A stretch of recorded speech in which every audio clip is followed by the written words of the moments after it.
ஹே viewers, 1999 Hong Kong நகரம் அந்த காலத்துல சேஃப்டி சிட்டின்னு நம்பிய ஒரு நகரம்.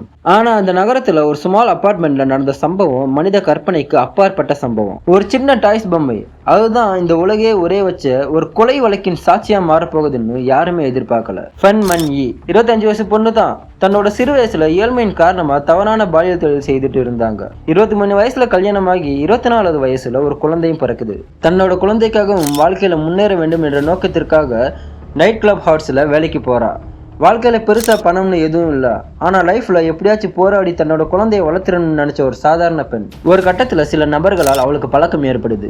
முதல்ல நல்ல பழகிய நபர்கள் அதுக்கப்புறம் தான் அவங்க நடவடிக்கையில தப்பு இருக்குன்னு தெரிஞ்சு விலக பாக்குறா. விலகுன ஃபன் பண்ணி நைட் கிளப்ல வேலையை முடிச்சிட்டு வீட்டுக்கு போற வழியில அந்த 3 ஆண்களாலும் கடத்தப்படுறாங்க. அந்த 3 பேரும் தனியா ஒரு அபார்ட்மெண்ட்டை வாடகை எடுத்து அந்த பொண்ணை 1 மாசம் வரைக்கும் அடைச்சு வைக்கிறாங்க.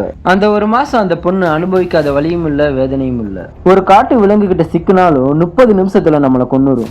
ஆனா அந்த 3 மனித மிருகங்கள் அந்த பொண்ணை பசியால வாட வச்சாங்க. டெய்லி வந்து அடிச்சு பாலியல் ரீதியா துன்படுத்தினாங்க.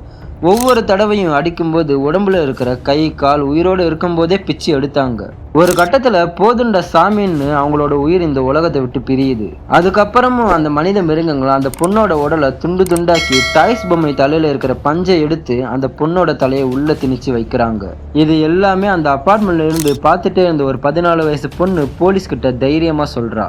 போலீஸ் அந்த வீட்டுல நுழையும் போது ஹாரர் மூவியை விட மோசமான நிலையில ஃபன் மன் யி உடல் இருந்துச்சு. இந்த வழக்குல அந்த 3 ஆண்களையும் பெருசா எதுவும் தண்டிக்கல, ஆயுள் தண்டனை மட்டும்தான். ஆனா உலகம் எதிர்பார்த்தது மரண தண்டனை.